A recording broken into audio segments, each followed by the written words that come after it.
سبحان اللہ و بحمدہ سبحان اللہ العظیم۔ ربنا لا تزغ قلوبنا بعد إذ هديتنا وهب لنا من لدنك رحمة إنك أنت الوهاب إنك أنت الوهاب إنك أنت الوهاب۔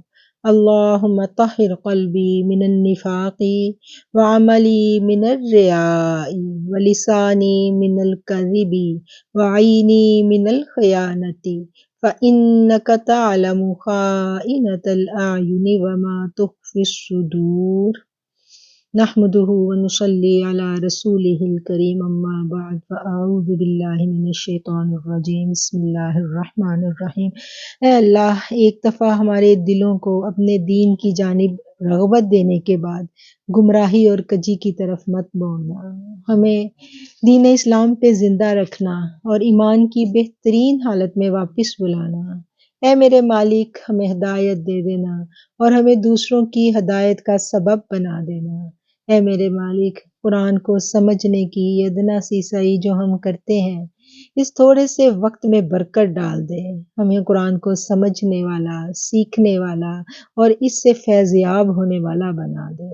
اے اللہ، ہمیں ہدایت دینا، ہمیں بصیرت کا نور دینا اور قرآن کو ہمارے حق میں گواہی بنانا۔ آمین ثم آمین۔ بسم اللہ الرحمن الرحیم۔ آج ہم یہاں سے پڑھیں گے نا وَإِذْ قَالَ رَبُّكَ وَإِذْ قَالَ رَبُّكَ لِلْمَلَائِكَةِ إِنِّي جَاعِلٌ فِي الْأَرْضِ خَلِيفَةً۔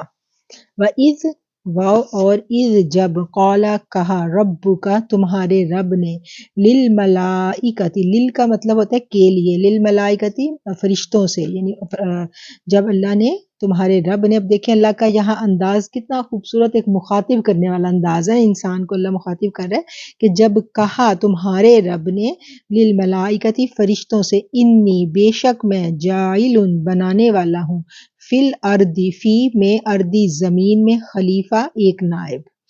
قالو تو کہا انہوں نے اتجعل کیا تجعل تم بناؤ گے فیہا اس میں من جو کہ یفسدو فساد کرے گا فیہا اس میں ویسفکو اور بہائے گا دماء خون ونحن اور ہم نسبحو بے عیب کہتے ہیں بحمدک ونسبحو اور ہم تسبیح بیان کرتے ہیں بحمدک تیری تعریف کے ساتھ ونقدس اور پاکیزگی بیان کرتے ہیں لکا تیرے لیے قالا کہا اس نے انی بے شک میں اعلم جانتا ہوں ما جو کہ لا تعلمون تم نہیں جانتے۔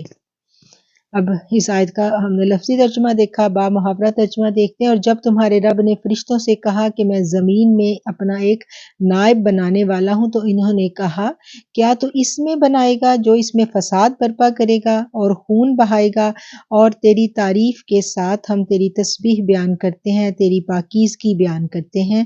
قالا کہا اللہ نے یعنی کہا انی اعلم بے شک میں جانتا ہوں ما لا تعلمون جو تم نہیں جانتے۔ اب اس آیت کو ہم دیکھیں تو یہاں اللہ تعالیٰ نے آدم کی تخلیق کا جو قصہ ہے یہ بیان کیا ہے۔ اب آدم اور یہ شیطان والا یہ جو قصہ ہے نا، یہ قرآن کریم میں تقریباً یہ 7 مقامات پر یہ بات بیان کی جا چکی ہے ان آیات سے پہلے۔ ٹھیک ہے، یہ والی جو آیات آدم کے بارے میں آئی تھیں یہ مدنی صورت ہے، مدنی وحی ہے۔ اس سے پہلے مکی صورتوں میں اسی واقعے کو مختلف انداز میں بیان کیا گیا ہے، اور ہم ان آیات کو سمجھنے کے لیے ان آیات کو اگر ہم دیکھتے ہیں، یعنی ان آیات سے ہمیں ہیلپ لینی پڑتی ہے، اس کے تناظر میں ہم اس کو دیکھتے ہیں۔ ٹھیک ہے، اب ہم دیکھتے ہیں کہ اللہ تعالیٰ نے یہاں کہا ہے کہ میں زمین پر اپنا نائب بنانے والا ہوں۔ نائب کا مطلب ہے کہ اپنا خلیفہ۔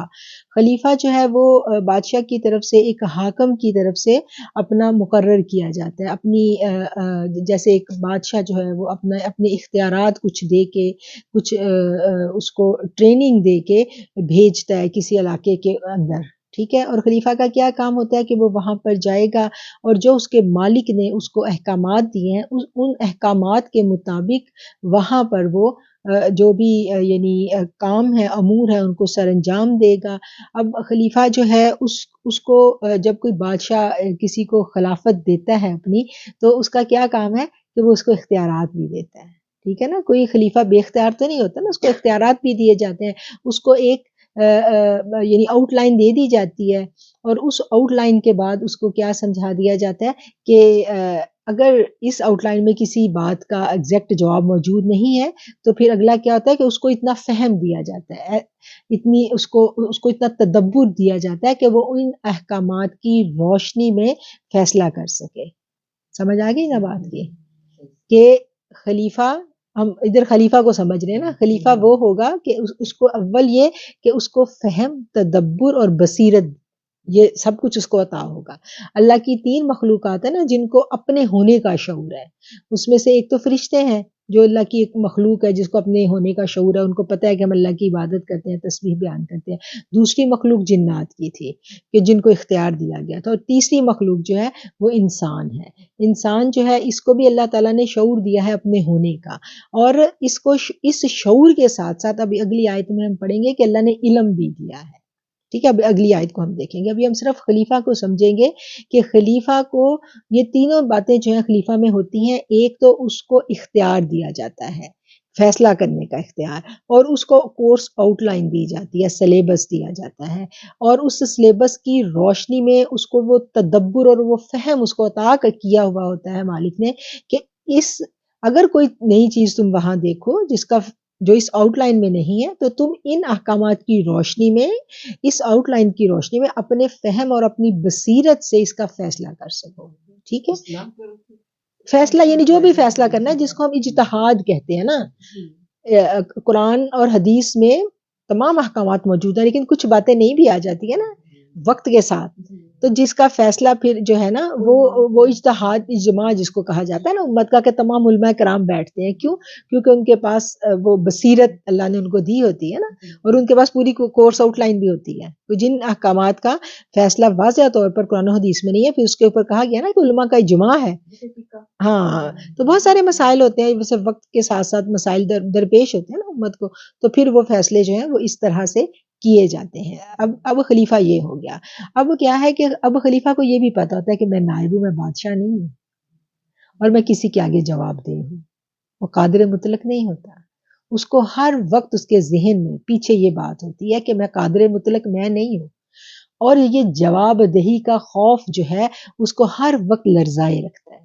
اور اس کے ہاتھ میں جو انصاف کا ترازو، جو فیصلے کی قوت اور جو اختیارات ہوتے ہیں نا، یہ اس کو لرزائے رکھتے ہیں.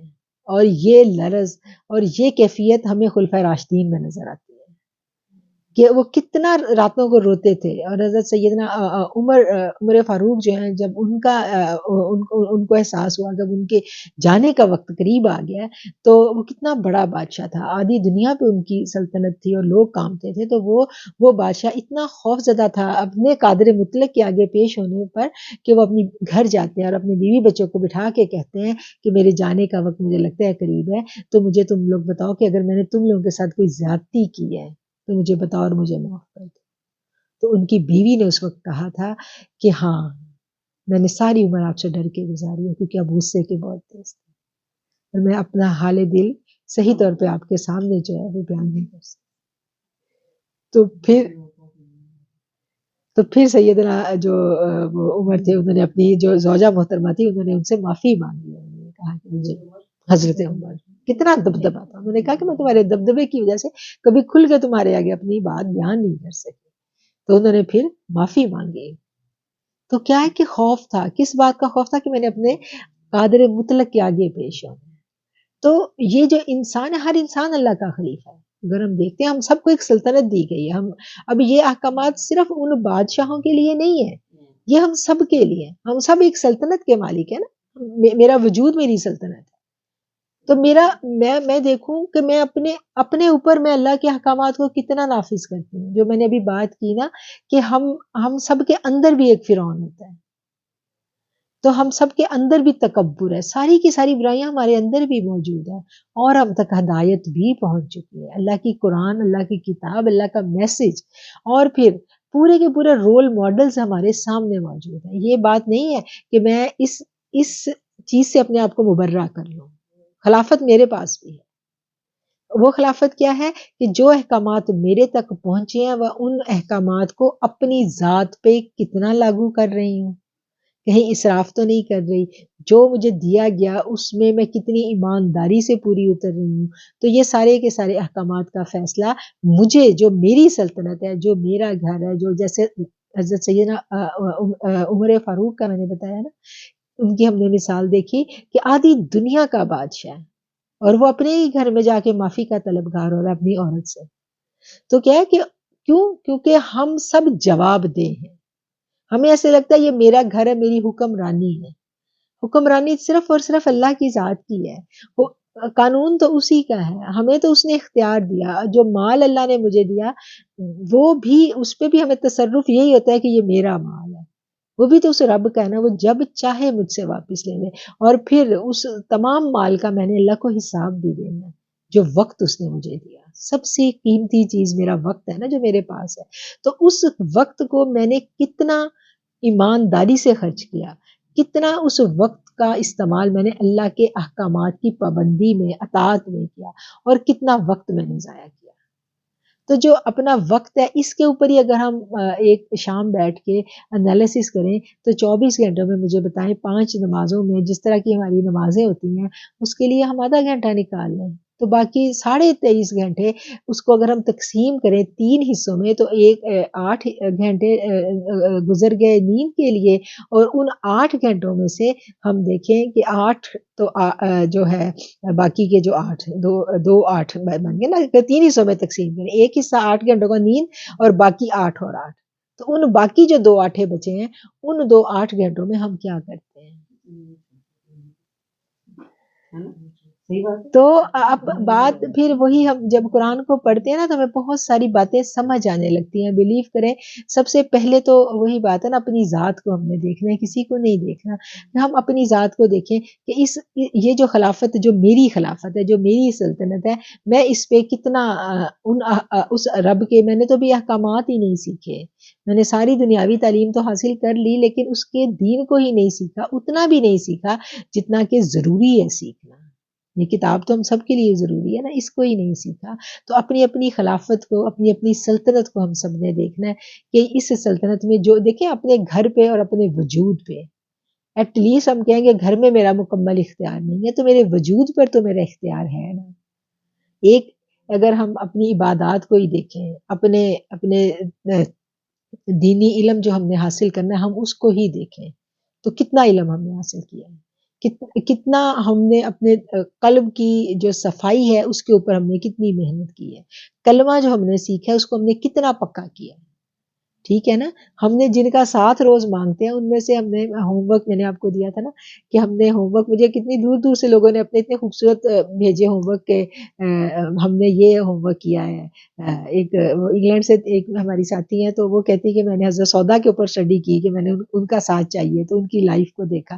تو مطلب کہ جس ایک بھی صحابیہ کی لائف کو ہم دیکھ لیں گے نا کہ مجھے اس کا ساتھ چاہیے، وہ ساری زندگی ہمیں بھولے گا نہیں. جیسے حضرت فضا کو دیکھ لیں، کسی کو بھی دیکھ لیں، حضرت خدیجہ الکبریٰ کو دیکھ لیں، کسی بھی رول ماڈل کو دیکھ لیں تو وہ اس کو پکڑ لیں. اور جب ہم اس کو پکڑ لیں تو پھر اپنی تمام ٹینشنوں میں، اپنے تمام وہ انگزائٹی کے لمحات میں ہم اس کی زندگی کو ایک نظر مار لیں کہ اس کی زندگی کیسی تھی. تو بلیو کریں سارے دکھ دور ہو جاتے ہیں اور ندامت کے آنسو آ جاتے ہیں آنکھوں میں کہ جو کچھ جن کا ساتھ اور جن کا رول ماڈل ہم نے بنایا ہم کہاں کریں. تو یہ کیا ہے کہ یہ ہم نے دیکھا کہ خلیفہ کیا ہوتا ہے اور ہر بندہ اللہ کا خلیفہ ہے. اور اللہ کی جو نعمتیں، جو اللہ نے سلطنت دی ہے، سب سے پہلے اللہ نے اپنی ذات ہمیں دی ہے. تو ہم نے اپنی ذات پر اللہ کے احکامات کو کتنا نافذ کیا ہے اور اس کی خلافت میں ہم کس حد تک ایماندار ہیں اس کو ادا کرنے میں. اور خلیفہ جو ہے وہ وہی باتیں ہم نے دیکھ لی کہ خلیفہ کو اختیار دیا جاتا ہے، خلیفہ کو فہم اور تدبر دیا جاتا ہے. ٹھیک ہے. اب کیا ہے، خلافت تو دے دی، خلافت تو ہم نے پائی لیکن ہم نے اس کا حق ادا نہیں کیا. ہم نے اس کا حق ادا نہیں کیا. ہم نے اس چیز کو دیکھنا ہے کہ میری جو خلافت ہے، میرا جو کرنے کا کام ہے وہ کیا ہے. پھر آگے فرشتے جو ہیں وہ کہتے ہیں قالوا اتجعل فیہا من یفسد، کہ انہوں نے کہا کہ تو اس میں یہ انسان جو ہے اب اس کو اپنا خلیفہ بنائے گا، یہ تو یہاں پر فساد برپا کرے گا، تو ہم تو تیری تسبیح بیان کرتے ہیں ہر وقت. تو اس کا جو مطلب ہے اس آیتوں سے جو مفسرین بیان کرتے ہیں وہ یہ ہے کہ اس سے پہلے جو با اختیار قوم تھی دنیا میں، اللہ تعالیٰ نے انسان سے پہلے جس قوم کو اختیار دیا تھا وہ جنات تھے، اور جنات نے اس اختیار کا کیا کیا کہ بہت ناجائز فائدہ اٹھایا. ہم دیکھتے ہیں کہ جب اختیار مل جاتا ہے، آپ دیکھیں کہ ایک انسان کہتے ہیں نا کہ جو لڑکی ہے اس کی شخصیت، اصلی جو شخصیت سامنے آتی ہے وہ شادی کے بعد آتی ہے. کہا جاتا ہے نا کہ کیونکہ شادی کے بعد اس کو اختیار مل جاتا ہے نا، اور پھر اسپیشلی جب وہ اپنے گھر والی ہو جاتی ہے اور اپنا انڈیپینڈنٹ لائف میں آ جاتی ہے تو اصل شخصیت اس وقت سامنے آتی ہے، کیونکہ اب اس کو اختیار ہے. اب اس کو اس سے پہلے اگر وہ جوائنٹ فیملی میں ہے یا اپنے پیرنٹس کے گھر میں ہے تو وہ بالکل ایک دبی دبی سی شخصیت اس کی ہوگی، لیکن وہ با اختیار ہو کے جب سامنے آتی ہے، کہتے ہیں نا کسی کی محبت دیکھنی ہو تو اس کو اختیار دے کے دیکھو. کو کیا ہے کہ بے اختیاری میں آپ کے تصرف کے اندر جب کوئی ہوتا ہے تو وہ تو تابع دار ہی نظر آتا ہے. اصل چہرہ اسی وقت نظر آتا ہے جب اختیار دے دیا جائے. تو جب اختیار مل جاتا ہے تو پھر کیا ہے کہ اب آپ دیکھیں نا، ایک یہ بہت چھوٹی سی مثال ہے کہ یہ جو چہرے، یہ جو منافقت کا لبادہ ہے، ہمیں اختیار ہے نا، ہم جس کے سامنے چاہیں جو مرضی پلے کرتے ہیں، یہ ہمیں اختیار دیا جاتا ہے نا. ہم ایک حلقہ احباب میں بیٹھے ہیں تو ہم ایک اور طرح کا بہیو کریں گے، دوسرے حلقہ احباب میں جائیں گے تو ہم اور طرح کا بہیو کریں گے. تو جب ہم اللہ کے قانون کو دیکھتے ہیں تو اللہ نے کیا کہا ہے، یہ میں اپنی خواتین کی مثال دے رہی ہوں، ہماری تو یہی زندگی ہے نا. تو ہمیں بڑا اختیار ہے کہ ہم بڑی اچھی اداکاری کر سکتے ہیں، تو ہم جس کو چاہیں اپنے لفظوں سے بیوقوف بنا لیں. تو اللہ کا حکم کیا ہے؟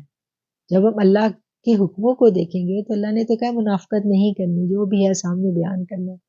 منافق تو کیا کہا گیا ہے کہ منافق تو سب سے نیچے درجے میں ہوگا. پھر ہمیں سچ بولنے کا بڑا شوق ہوتا ہے، تو کیا کہا گیا کہ بلا ضرورت سچ جو ہے وہ بھی فساد برپا کرتا ہے. ہر جگہ سچ بولنے کی بھی ضرورت نہیں ہے. مصلحت کا دامن، کسی کی پردہ پوشی، اسلام نے کتنا پردہ پوشی کا کہا ہے، اور ہمیں پردے چاک کرنے کا بڑا شوق ہوتا ہے. مطلب یہ ساری ہماری سلطنت کے ہمارے لیول کے اختیارات ہیں جو ہمیں دیے گئے ہیں.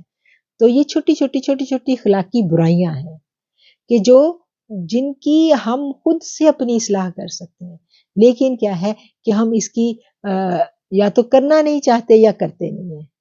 دو باتیں ہیں. ایک تو بات وہ ہے کہ ہم کرنا چاہتے ہیں، ہم سے ہو نہیں پاتی، تو اس میں معافی ہے. کوشش ہے کیونکہ بندہ کوشش میں لگا ہوا ہے، تو کہا ہے کہ جو انسان کوشش کرتا ہے لیس انسان الا ما سعی، جو کوشش کرتا ہے اس کو وہی مل جاتا ہے. تو وہ ایک لیول ہے، آہستہ آہستہ انشاءاللہ اللہ تعالیٰ ہمیں کامیابی دے گا. ہم کوشش کر رہے ہیں، تگو میں ہیں، انشاءاللہ بہتر ہو جائے گا.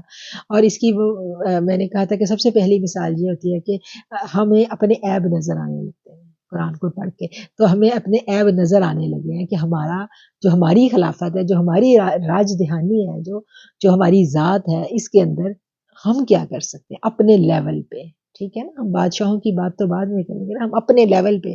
تو جب فرد درست ہوتا ہے تو معاشرہ اور حکومتیں خود بخود درست ہو جاتی ہیں.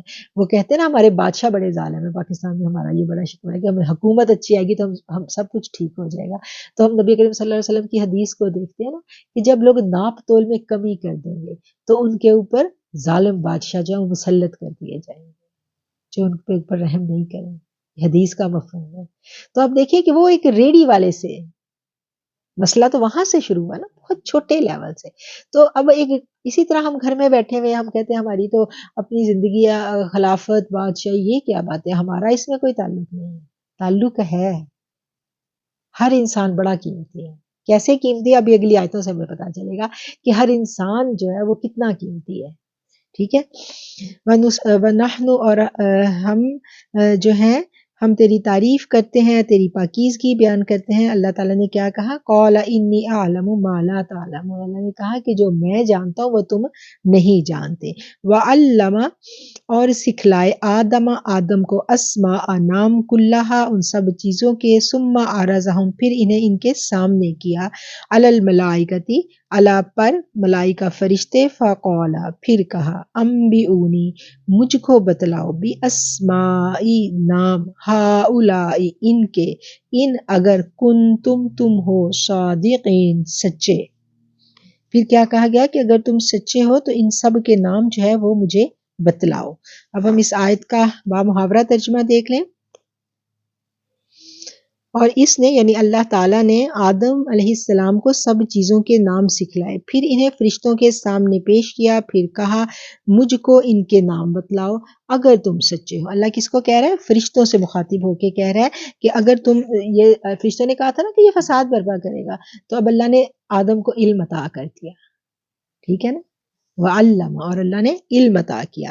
کیا علم عطا کیا؟ اب ہم دیکھتے ہیں کہ کون سا علم عطا کیا۔ اللہ تعالیٰ نے جب حضرت آدم علیہ السلام کی تخلیق کی تو اللہ تعالیٰ نے جو پورا کا پورا جو علم جو دنیا میں آنا تھا، ٹھیک ہے، اس کی بصیرت اور اس کا فہم اور اس کی تمام عقل جو ہے نا اس کے برین میں فٹ کر دی۔ ہم دیکھتے ہیں کہ اس دنیا میں جتنی یہ جو فرشتے ہیں، یہ ان کے پاس عقل نہیں ہے اس طرح سے، ان کو پتہ ہے کہ ہم نے اللہ کی عبادت کرنی ہے۔ جو جنات ہیں، ٹھیک ہے، یہ ان میں شر کا عنصر غالب ہے۔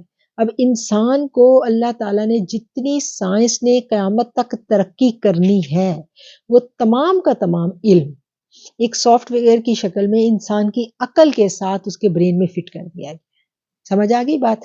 اب یہ جو کہا جاتا ہے نا کہ اسلام کا یا مذاہب کا سائنس کے ساتھ کراس ہے، ایسا نہیں ہے۔ پچھلی دفعہ ہم نے پڑھا تھا کہ وہ جو ایک بہت بڑے فلسفی، ایک بہت بڑا جو اسکالر ہے گوروں کا، اس نے کہا تھا، یونیورسٹی کا وہ پروفیسر تھا، اس کی ہم نے بات کوٹ کی تھی کہ اس نے کہا تھا کہ میں نے اسلام کا بھی مطالعہ کیا اور میں نے اپنے جو دوسرے مذاہب ہیں ان کا بھی مطالعہ کیا، تو میں نے یہ دیکھا کہ باقی کے جو مذاہب ہیں ان کا ٹکراؤ ہے مذہب کے ساتھ، سائنس کے ساتھ، یعنی باقی جو مذاہب ہیں ان کا سائنس کے ساتھ ٹکراؤ ہے۔ اچھا کیوں ٹکراؤ ہے؟ اس لیے ٹکراؤ کہ انہوں نے تبدیلیاں کر دی اندر، ٹھیک ہے نا۔ تو انہوں نے اس بندے کا ہم نے کال پچھلی دفعہ کوٹ کیا تھا کہ اس نے یہ کہا تھا کہ اسلام واحد ایسا مذہب ہے جس کا میں نے سائنس کے ساتھ کہیں ٹکراؤ نہیں دیکھا۔ بات یہ ہے کہ سائنس ایجادات کرتی چلی جاتی ہے، یہ بتدریج کر رہی ہے، اور اسلام یا مذہب جو ہے اس نے یہ ساری کی ساری، مذہب اسلام نے یہ ساری کی ساری باتیں انسان کو بتا دیں کوڈ ورڈز میں۔ ہم مذہب کو جب دیکھتے ہیں، نبی کریم صلی اللہ علیہ وسلم کی احادیث کو دیکھتے ہیں، قرآن کو دیکھتے ہیں، تو ہمیں یہ سارے کوڈز مل جاتے ہیں۔ کہا گیا تھا نا، وہ حدیث کے الفاظ تھے کہ جو لوگ ہیں قیامت کے نزدیک، نبی کریم صلی اللہ علیہ وسلم نے کہا، مفہوم بیان کر رہی ہوں، کہ اونٹ کے کجاووں جیسی سواریوں پہ بیٹھ کے مسجدوں پر اترا کریں گے۔ تو میں جب بھی سعودیہ میں وہ دیکھتی تھی نا، اپنے بدوؤں کو دیکھ کے یہ کہا ہوگا، تو میں جب سعودیہ میں دیکھتی تھی تو بڑی بڑی یہ جو گاڑیاں لینڈ کروزریں آ کے وہ مسجدوں کے آگے مجھے کھڑی نظر آتی تھی نا جمعہ کی نماز میں، تو میں ان کو دیکھ کے مجھے یہ حدیث کے الفاظ یاد آتے تھے کہ شاید حضور صلی اللہ علیہ وسلم کو ایسے کجاوے، وہ کجاووں کی مانند ہوتی ہے نا بڑی بڑی سی، تو ایسی سواریاں دکھائی گئی ہوں گی کہ جو آپ نے یہ کہا کہ ایسی، تو اس زمانے میں کوئی سوچ سکتا ہے کہ ایسی سواریاں کوئی ہوں گی جو اونٹ کے کجاوے کی مانند ہے، لیکن وہ اونٹ نہیں ہے۔ اس زمانے میں تو سواری اونٹ تھی یا گھوڑے تھے، تو کیا تھا کہ وہ بتایا گیا، کوڈ پہلے سے موجود تھا۔ پھر آپ نے کہا کہ وہ جوتے کے تسموں کی طرح باریک تاروں سے رابطہ کریں گے، پھر الٹی چھتریوں کا ذکر آیا جب یہ ڈشیں آئی تھی، تو تب ہم نے دیکھا۔ پھر جب یہ تو ابھی ہماری ہی بات ہے کہ جب ہم پڑھتے تھے تو ہم نے جب یہ پڑھا، ہمارے ٹیچروں نے جب ہمیں یہ بتایا کہ مہدی علیہ السلام جب آئیں گے تو وہ جب دنیا کو خطاب کریں گے، حضرت عیسیٰ جب آئیں گے وہ دنیا کو خطاب کریں گے، تو وہ خطاب ایک ہی وقت میں پوری دنیا میں سنا جائے گا۔ تو آپ مجھے بتائیں 90s 80s میں کیا یہ بات تصور میں تھی؟ اس وقت تو سیٹلائٹ کا سسٹم اس طرح سے نہیں تھا نا، اس وقت تو یہ ٹی وی وغیرہ پہ بھی ریکارڈنگز آیا کرتی تھی، تو جب ہم نے یہ بات سنی تو ہم اتنے حیران ہوئے کہ ایک بندہ ایک وقت میں خطاب کرے گا، پوری دنیا کیسے سن سکتی ہے؟ تو کیا ہے کہ وہ علم تو تھا، مائنڈ میں تھا، تو انسان ایجادات کرتا چلا آیا۔ سائنس صرف اس کو ایجاد کرتی ہے، اس تک پہنچتی ہے، ایکسپلور کرتی ہے، سائنس کا کام یہ ہے۔ تحقیق کر کے انسانی ذہن جو ہے نا وہ بلوغت اختیار کرتا ہے، وہ جو میچور ہوتا جاتا ہے، نئی نئی چیزیں ایجاد کرتا چلا جاتا ہے، اور یہ ایک پروسیس ہے، ایک پورا یہ مرحلہ وار طے ہو رہا ہے، اور اس کی جو انڈیکیشنز ہیں، اس کی جو نشانیاں وہ ہمیں احادیث سے مل جاتی ہیں، مذہب دے رہا ہے اس کی نشانیاں۔ تو پھر ہم دیکھتے ہیں کہ جب یہ قیامت کے قریب کے جو لوگ ہیں ان کا ذکر کیا گیا، حدیث میں بتایا گیا ہے کہ وہ سب جو غریب لوگ ہیں وہ دنیا سے ختم ہو جائیں گے، اور ایسے لوگ رہ جائیں گے کہ جن کے دل پتھروں کی طرح سخت ہوں گے، اور وہ پرندوں کی طرح تیز رفتار ہوں گے۔ تو وہ پھر ہم سوچتے تھے کہ یہ کیسے ہوگا؟ پرندوں کی طرح، وہ سارے پرندوں کی طرح ہوں گے، وہ صرف وہی لوگ، تو مطلب کہ صرف عمرہ بچیں گے اور جو جہازوں میں اڑیں گے. پھر وہ کہا گیا کہ ایک ایسا وقت آئے گا کہ ایک شخص ناشتہ ایک جگہ کرے گا، دوپہر کا کھانا ایک جگہ، دنیا کے کونے بتائے گئے. تو وہ دیکھ لیں، وہ اس وقت تصور ہی نہیں تھا کہ ایسا ہو سکتا ہے، کیونکہ اس وقت تو سفر بہت ٹائم تھے. تو کیا ہے کہ وہ سب کچھ سافٹ ویئر میں فٹ ہے، انسانی برین میں ہے، اور انسانی برین اس کو غور و فکر کر کے نکال رہا ہے. اور وہ آدم کا وصف تھا، وہ علم، تمام علوم دنیاوی آدم کے سافٹ ویئر میں فٹ کر دیے گئے. اور پھر یہ اس کا جو نقطہ عروج ہے وہ کب آنا ہے؟ وہ اس وقت آنا ہے جب دجال، کہتے ہیں نا دجال کے آنے سے پہلے اس کا سسٹم آئے گا. تو دجال کے بارے میں بھی یہی ہمیں ملتے ہیں نا الفاظ کہ دجال جب آئے گا تو وہ کھیتیوں کے اوپر قبضہ کر لے گا، اور وہ تمام رزق جو ہے وہ اس کے کنٹرول میں چلا جائے گا. تو آپ دیکھیں جو بن بیج کے، جو ہم بڑے خوش ہوتے ہیں کہ کنوؤں میں بیج نہیں ہے، لیکن یہ کیا ہے؟ یہ سیڈ لیس فروٹ، یہ کیا ہے؟ یہ بڑی خوفناک بات ہے. اگا سکے گا، یہ کیا؟ یہ کھیتیوں پر، اس وقت ہم کہتے تھے کھیتیوں پہ کیسے قبضہ کر سکتا ہے؟ کھیتی تو اپنی اپنی اگانی ہے. آج سے 50 سال پہلے ہی دیکھ لیں، کوئی تصور کر سکتا ہوگا کہ ایسا ہو جائے گا؟ اور ایسا ہو جائے گا کہ کوئی آپ دیکھیں ہزاروں میل دور بیٹھا ہے اور وہ ادھر کے حالات دیکھ رہا ہے. تصور نہیں تھا نا. تو اب کیا ہے کہ اب سب کچھ ہو رہا ہے، اور یہ سب اللہ کی مشیت میں تھا، یہ سب ہونا تھا. اور یہ کیسے انسان نے اس تک پہنچنا تھا؟ بتدریج پہنچنا تھا. اور اس کے لیے انسان کی عقل، یہ ساری سائنسی ایجادات انسان عقل سے کر رہا ہے نا. تو انسان کو عقل کا وہ جو لیول ہے وہ آدم کے ساتھ عطا کر دیا گیا تھا. اب مرحلہ وار یہ سامنے آ رہا ہے. ٹھیک ہے، اب دیکھیں کہ مذہب جو ہے، مذہب اسلام، اس کی ہر چیز حق ہے. جو حدیث ہے وہ ہے، کبھی ایک نفی نہیں ہے. سائنس اپنی ہی ایجاد کی آج ایک تھیوری پیش کرتی ہے، کل دوسرا اس کی نفی کر دیتا ہے، تیسرا اس کی نفی کر دیتا ہے. کیوں؟ کیونکہ بتدریج عمل ہے نا. تو مذہب یہ ہلتا نہیں اپنی جگہ سے، اس نے جو کہہ دیا سو کہہ دیا. قرآن کی بات اٹل ہے، حدیث میں نبی کریم صلی اللہ علیہ وسلم نے جو باتیں بتا دی وہ بتا دی. اب یہ تمام کے تمام علوم، ٹھیک ہے، ان کا سورس، دنیاوی علوم اور سائنس کا سورس کیا ہے؟ انسان کا ذہن ہے. اور اس کے ذہن میں آدم کی تخلیق کے ساتھ یہ سافٹ ویئر فٹ کر دیا گیا ہے. ٹھیک ہو گیا. اب یہ یہاں یہ والی اس طرف جو ہے وہ اشارہ ہے. اور پھر کیا ہے کہ انسان، اگر ہم علم کو دیکھیں تو علم کتنی قسم کا ہے. ایک تو وہ علم ہے جو وحی کا علم ہے، جس کا ہم نے جو اٹل ہے، جو آسمانی وحی آتی ہے، اور اللہ کی باتیں، فرشتوں کی باتیں، یہ تمام کا تمام علوم ہمیں وحی سے ملتے ہیں. اور دوسرا علم جو ہے وہ حواس خمسہ کے ذریعے حاصل ہوتا ہے، انسان دیکھ کے اس کو حاصل کرتا ہے. جب انسان دیکھ لیتا ہے اس کو، ایک چیز کو دیکھتا ہے، ٹھیک ہے، پھر جیسے انرجی کو ہم دیکھتے ہیں، جہازوں کو دیکھیں تو یہ کیسے ایجاد ہوئے؟ یہ انسان نے دیکھا نا، پرندے اڑتے ہیں ہم بھی اڑیں، سوچا اور پھر اس نے ایجاد کر لیا. تو اسی طرح یہ حواس خمسہ کے ذریعے انسان ایک چیز کو دیکھتا ہے، اس پہ غور و فکر کرتا ہے، اس پہ تدبر کرتا ہے، اور اس پہ محنت کرتا ہے، اور پھر وہ اس کو گین کر لیتا ہے اور اس کو وہ حاصل کر لیتا ہے.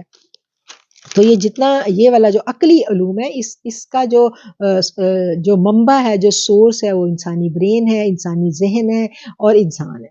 تو یہ اسی وقت آدم کے اندر یہ سافٹ ویئر، یہ چپ جو تھی آدم کے اندر اس وقت فٹ کر دی گئی تھی. اسی بارے میں علامہ اقبال کا ایک شعر ہے نا کہ عروج آدم خاکی سے انجم سہمے جاتے ہیں. عروج آدم خاکی سے انجم سہمے جاتے ہیں، کہ ستارے بھی سہم رہے ہیں جتنی تیزی سے انسان کی عقل جو ہے وہ ترقی کر رہی ہے، کہ یہ ٹوٹا ہوا تارا ماہ کامل نہ بن جائے. اور یہ ماہ کامل کب بنے گا؟ انسان جو ہے، یہ اس کا جو علم جو ہے وہ کب اپنے نقطہ کمال کو پہنچے گا؟ جب دجال آ جائے گا. دجال کیا ہے؟ وہ عقلی علوم کے اوپر ہی سب کچھ ساری بیس کرتی ہے نا. مسلمانوں میں سے کوئی ایسا نہیں کرتا، سارا علم ہے، یہ جتنی بھی تحقیق ہے، یہ سارے. اب آپ دیکھیں نا، مسلمانوں کو جو ہے نا، شروع میں مسلمانوں نے اپنے ایمان کے ساتھ ترقی کی اور مسلمانوں کو ترغیب دی گئی کہ تم کرو. لیکن مسلمانوں کا یہ بدقسمتی سے ہم جس دور میں ہیں، یہ زوال کا دور. وہ ایک اسرائیل کا بادشاہ تھا نا، اس نے یہ کہا تھا کہ میں نے جو دفاع کرنا، اس وقت سب سے اسٹرانگ تو وہی ہے نا اپنے دفاع میں، تو اس نے یہ کہا تھا کہ میں نے دفاع کی جو پالیسی ہے وہ محمد صلی اللہ علیہ وسلم سے سیکھی، کہ جب آپ کا وصال ہوا تھا تو آپ کے گھر میں کھانے کے لیے کچھ نہیں تھا، لیکن گھر میں دفاع کے لیے 9 تلواریں موجود تھیں۔ تو سسٹم سارا نبی کریم صلی اللہ علیہ وسلم سکھا کے گئے۔ اب کیا ہے کہ اس سے جو بھی سیکھ لیں، حکمت تو ایک گمشدہ خزانہ ہے نا، جو بھی اس کو سیکھے اور اس کے اوپر محنت کرے تو وہ اس سے پائے گا۔ انسان دیکھیں، مومن کافر ہمارا مسئلہ ہے، اللہ کی ساری مخلوق ہے، اور اللہ کی جو مخلوق ہے جو وہ کوشش کرے گا اس کو وہ ملے گا۔ اگر عقل کے اوپر ایک اللہ کی مخلوق کوشش، اب ہم یہ اس بات پہ بیس کر کے ہم کفار سے نفرت نہیں کر سکتے، وہ مخلوق ہے، خدا کی مخلوق ہے، خدا ان کو بھی کھانا دیتا ہے، ساری فیسلٹیز ان کو مل رہی ہیں۔ ایمان کا مسئلہ یہ ہمارا مسئلہ ہے، یہ اللہ کا مسئلہ ہے، ہم نے اپنا ایمان بچانا ہے۔ ان کے آگے دعوت آئی، انہوں نے نہیں مانی، یہ ان کا اور ان کے رب کا مسئلہ ہے۔ جس نے مان لی اس نے مان لی، لیکن جو وسائل ہیں دنیا کے اور اس کے اوپر جو تحقیقات اور علم، اس کے لیے ساری انسانیت ہے۔ یہاں اللہ نے کیا کہا ہے کہ میں اس آدم کو، وہ بھی بنی آدم ہی ہے نا، ہے تو وہ بھی بنی آدم۔ تو کیا ہے کہ تمام علوم کا تعلق جو ہے، جو سکھائے گئے حضرت آدم علیہ السلام کو، ان کا جو تعلق تھا وہ خلافت ارضی سے تھا۔ یہی وہ بات جو بھی آپ نے پوچھی، وہی والا سوال آ گیا نا، کہ چونکہ زمین کی خلافت سے ان کا تعلق تھا، ٹھیک ہے، تو یہ تمام کے تمام ان کو سکھائے گئے، اور آدم کو خلافت دی جا رہی تھی۔ کس کی خلافت؟ اس زمین کی خلافت، اور یہ اختیار بھی دیا جا رہا تھا۔ اب کیا ہے کہ فرشتوں کا جو علم ہوتا ہے وہ محدود ہوتا ہے۔ فرشتے اللہ کی عبادت کے لیے ہیں اور مختلف کاموں پر مامور ہیں۔ اس کی مثال ہمیں یہ ملتی ہے کہ جس کام کا فرشتہ ہے وہ اس کو اپنے کام کی اسپیشلٹی ہے، بس اس کو اور کچھ نہیں پتا۔ جیسے ہم دیکھتے ہیں کہ طائف کے موقع پر جب آقا علیہ الصلوۃ والسلام جو ہے وہ زخمی ہو گئے تھے، تو فرشتہ آیا تھا، اس نے کہا تھا کہ میں پہاڑوں کا فرشتہ ہوں۔ تو فرشتے نے اپنا تعارف یہ کروایا کہ میں پہاڑوں کا فرشتہ ہوں، کہ میری پہاڑوں میں حکمرانی ہے، تو میری یہ اسپیشلٹی ہے کہ میں پہاڑوں کو ہلا جلا سکتا ہوں۔ تو اس نے کہا کہ میں چاہوں تو میں اس کو عذاب لے آتا ہوں۔ اسی طرح کہا جاتا ہے کہ پانیوں کے اوپر، ہر چیز کے اوپر فرشتے ہیں۔ اب انسان ہی کے آپ دیکھ لیں نا، کرامن کاتبین جو ہمارے اوپر بیٹھے ہوئے ہیں، ہمارے وجود کے ساتھ کتنے فرشتے ہیں۔ یہ تمام جو سسٹم کائنات کا چل رہا ہے، اس میں کتنے فرشتے کام کر رہے ہیں۔ اللہ کی مخلوقات ایسے ہی تھوڑا ہی چل رہا ہے، لیکن ان سب کے اوپر حاکمیت کس کی ہے؟ وہ انسان کی ہے۔ وہ ہم اگلی آیتوں میں دیکھیں گے۔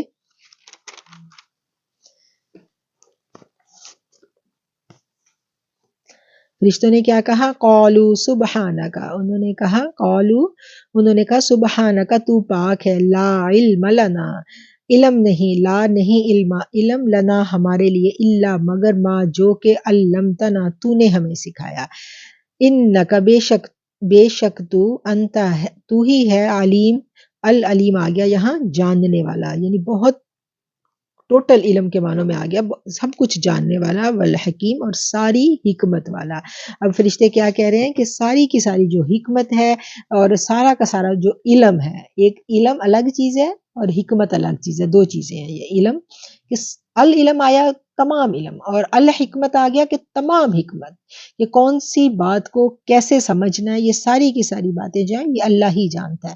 اب فرشتوں کو جب اللہ تعالیٰ نے یہ کہا تو اللہ نے جب ان کے آگے پیش کیا، یہ پچھلی آیت میں ہم نے دیکھا کہ ساری چیزوں کے نام سکھائے اور پھر انہیں فرشتوں کے سامنے کیا اور پھر کہا کہ مجھے بتاؤ اگر تم سچے ہو۔ تو فرشتے تو ظاہری بات ہے ان چیزوں کے نام نہیں بتا سکے، تو اس کے اوپر فرشتوں نے یہ کہا کہ ہمیں کوئی علم نہیں ہے، صرف وہی علم ہے جو تو نے سکھایا۔ اب جو پہاڑ کا فرشتہ ہے اس کے پاس پہاڑوں کا ہے، جس ڈیوٹی پہ جو فرشتہ ہے اس کے پاس وہی علم ہے، بے شک تو جاننے والا ہے اور حکمت والا ہے۔ قالا، اس نے کہا، یعنی اللہ تعالیٰ نے کہا، یا آدم، اے آدم، انبئہم، انہیں بتا دیجئے، باسمائہم، ان کے نام، فلما، پس جب، انبأہم، اس نے انہیں بتائے، باسمائہم، ان کے نام، قالا، تو اس نے کہا، علم، کیا نہیں، آقل، میں نے کہا تھا، لکم، تمہیں، انی، کہ میں، اعلم، جانتا ہوں، غیبا، چھپی ہوئی باتیں، السماواتی، آسمانوں کی، والارضی، اور زمین کی، واعلم، اور میں جانتا ہوں، ما، جو تبدون، تم ظاہر کرتے ہو، وما، اور جو تکتمون، تم چھپاتے ہو۔ اب کیا ہے، ہم اس کا لفظی ترجمہ دیکھا، اب اس کا بامحاورہ دیکھتے ہیں. تو اس نے فرمایا، یعنی اللہ نے فرمایا، اے آدم انہیں ان کے نام بتلائیے. سو جب اس نے ان کے نام بتلائے، اس نے کہا کیا میں نے نہیں کہا تھا کہ میں چھپی ہوئی باتیں جانتا ہوں آسمانوں کی اور زمینوں کی. یعنی اللہ نے یہ کہا کہ میں زمین و آسمان کی چھپی ہوئی باتیں جانتا ہوں، اور میں جانتا ہوں جو تم ظاہر کرتے ہو، وما تکتمون، اور جو تم چھپاتے ہو. اب یہ فرشتوں سے کہا جا رہا ہے، فرشتے کیا چھپاتے ہیں؟ اب اس کی مفسرین جو ہیں وہ تفسیر میں لکھتے ہیں کہ شاید فرشتوں کے دل میں بھی کہیں یہ تھا کہ دنیا کی خلافت ہمیں مل جائے، بادشاہی ہمیں مل جائے، تو وہ اس کو دل میں چھپائے بیٹھے تھے. تو اللہ تعالیٰ نے کیا کہا کہ تم جو اس کی نفی کر کے جو مجھے سمجھانے کی، جو مجھے بتانے کی کوشش کر رہے تھے، تو اللہ کیا کہہ رہا ہے کہ میں جانتا ہوں کہ تم ظاہر تو تم میری اطاعت کر رہے ہو لیکن دل میں کچھ چھپائے بیٹھے ہو. تو اللہ نے کیا کہا کہ میں جانتا ہوں جو تم چھپائے بیٹھے ہو. وَإِذْ قُلْنَا لِلْمَلَائِكَةِ، وَإِذْ، اور جب قُلْنَا ہم نے کہا، لِلْمَلَائِكَةِ فرشتوں کو، تسجدوا تم سجدہ کرو، لِآدَمَ آدم کو، فسجدوا تو انہوں نے سجدہ کیا، الا سوائے ابلیس ابلیس کے، ابا اس نے انکار کیا، واستکبر اور تکبر کیا، وکان من الکافرین اور وہ کافروں میں سے ہو گیا. اب ہم ان آیتوں کو دیکھیں گے ڈیٹیل کے ساتھ کہ اللہ تعالیٰ نے اس کو تو ہم نے دیکھ لیا کہ جو فرشتوں کے اوپر جو تھا کہ ان کے دلوں میں تھا کہ شاید ہمیں خلافت مل جائے، تو جو وہ دل میں چھپائے بیٹھے تو اس کو اللہ تعالیٰ نے بیان کر دیا کہ جو تم ظاہر کرتے ہو، یعنی بظاہر تو وہ اطاعت گزار ہی تھے، اور جو تم چھپاتے ہو اللہ نے کہا میں سب جانتا ہوں. اور جب ہم نے فرشتوں سے کہا کہ تم آدم کو سجدہ کرو، تو اب ہم دیکھیں گے کہ آدم کو سجدہ کیوں کروایا گیا. اللہ نے بنایا تھا تو اللہ کو ہی سجدہ کرنا. اچھا، اب اس کا جو جواب ہے نا کہ یہ ایک تو یہی والی بات ہے کہ تعظیماً، کہ اللہ نے بتایا کہ اس کی تعظیم کرو، اور دوسری جو بات اس کے بارے میں مفسرین لکھتے ہیں کہ کیا وہ صرف سجدہ ہی تھا، یعنی ایک تعظیمی سجدہ تھا. تو اس بات کا جواب جو ہے وہ سورہ حجر کی 29 نمبر آیت جو ہے وہ ہمیں اس سوال کا جواب دیتی ہے. فَإِذَا سَوَّيْتُهُ وَنَفَخْتُ فِيهِ مِن رُّوحِي فَقَعُوا لَهُ سَاجِدِينَ، کہ آدم کو بنایا، تخلیق کیا، پھر کیا کیا، فَإِذَا سَوَّيْتُهُ، اور جب میں اسے ٹھیک سے بنا لوں، وَنَفَخْتُ فِيهِ مِن رُّوحِي، تو پھر اس میں اپنی روح پھونک دوں. آدم کیوں معتبر ہوئے کہ اللہ نے اس میں اپنی روح پھونک دی. ٹھیک ہے نا، وہ مٹی کے بت کو سجدہ نہیں کروایا گیا، اس میں اللہ نے اپنی روح پھونکی، اس کو سجدہ کروایا گیا. اور اس میں اس کے آگے، اور یہ جو آیت ہے اس کا بامحاورہ ہم ترجمہ دیکھیں کہ جب میں اسے ٹھیک بنا لوں اور اس میں اپنی روح پھونک دوں تو تم اس کے آگے سجدہ ریز ہو جانا. اب آدم مٹی کا بنائے گئے اور اس کے اوپر کیا تھا کہ اللہ تعالیٰ نے اپنی روح پھونکی، اور روح جب پھونکی تو اللہ نے کہا کہ جب میں اپنی روح پھونک دوں گا تو پھر تم سے سجدہ کرنا ہے. تو آدم معتبر کیوں ہے؟ دیکھیں بنی آدم کی اللہ تعالیٰ نے اس کو اس کائنات میں بڑی عزت دی ہے. یہی والی بات ہے کہ آدم، بنی آدم ہونا، اس میں کافر مومن اس سے مبرہ ہو کر بھی ہم سوچیں تو بحیثیت انسانیت ایک باعزت مقام حاصل ہے اس کائنات میں. انسانیت کو اس کائنات میں کیا ہے، چرند پرند ہیں، حیوانات ہیں، یہی چیزیں ہیں نا. تو وہ ساری کی ساری جو ہیں ان سب کے اوپر اللہ نے با اختیار کس کو بنایا ہے، معتبر کس کو بنایا ہے. اب دیکھیں کہ اتنے بڑے بڑے جانور جو ہیں جیسے اونٹ ہے، گھوڑا ہے، ٹھیک ہے، ان کے اوپر انسان سواری کرتا ہے. پھر اللہ کہتا ہے نا کہ پاک ہے وہ ذات، سبحان الذی سخر لنا ھذا وما كنا له مقرنین، کہ پاک ہے وہ ذات جس نے ان کو تمہارے مطیع کر دیا. جیسے سمندر، اتنے بڑے بڑے سمندر ہے، اس کے اوپر انسان کی یہ کتنی بڑی وہ ہے کہ وہ اتنے بڑے بڑے جہاز بنا کے اس کے اوپر کیسے وہ سفر کرتا ہے. اس زمانے میں تو یہی والے جہاز، بحری جہاز ہی ہوتے تھے نا. ابھی اس وقت یہ ہوائی جہاز اور دوسری چیزیں نہیں، بڑی بڑی گاڑیاں یہ سب نہیں بنی تھی. لیکن کیا ہے کہ انسانیت کو بڑا اللہ تعالیٰ نے معتبر مقام دیا ہے. اس کے لیے آپ دیکھیں اس کو لباس دیا ہے، اور اس کو اللہ تعالیٰ نے رزق جو ہے وہ بڑے انواع اقسام کے دیے ہیں. اب ہم جانوروں کو دیکھتے ہیں تو جانوروں کی جو چیز ہے اس نے اپنی وہی چیز کھانی ہے، اس میں کوئی وہ کسی چیز سے لذت اور یہ سب چیزوں سے مبرہ، بس اس نے اپنی، اگر جو جانور چرنے والے ہیں انہوں نے چارہ ہی کھانا ہے، جو گوشت کھاتے ہیں انہوں نے گوشت ہی کھانا ہے.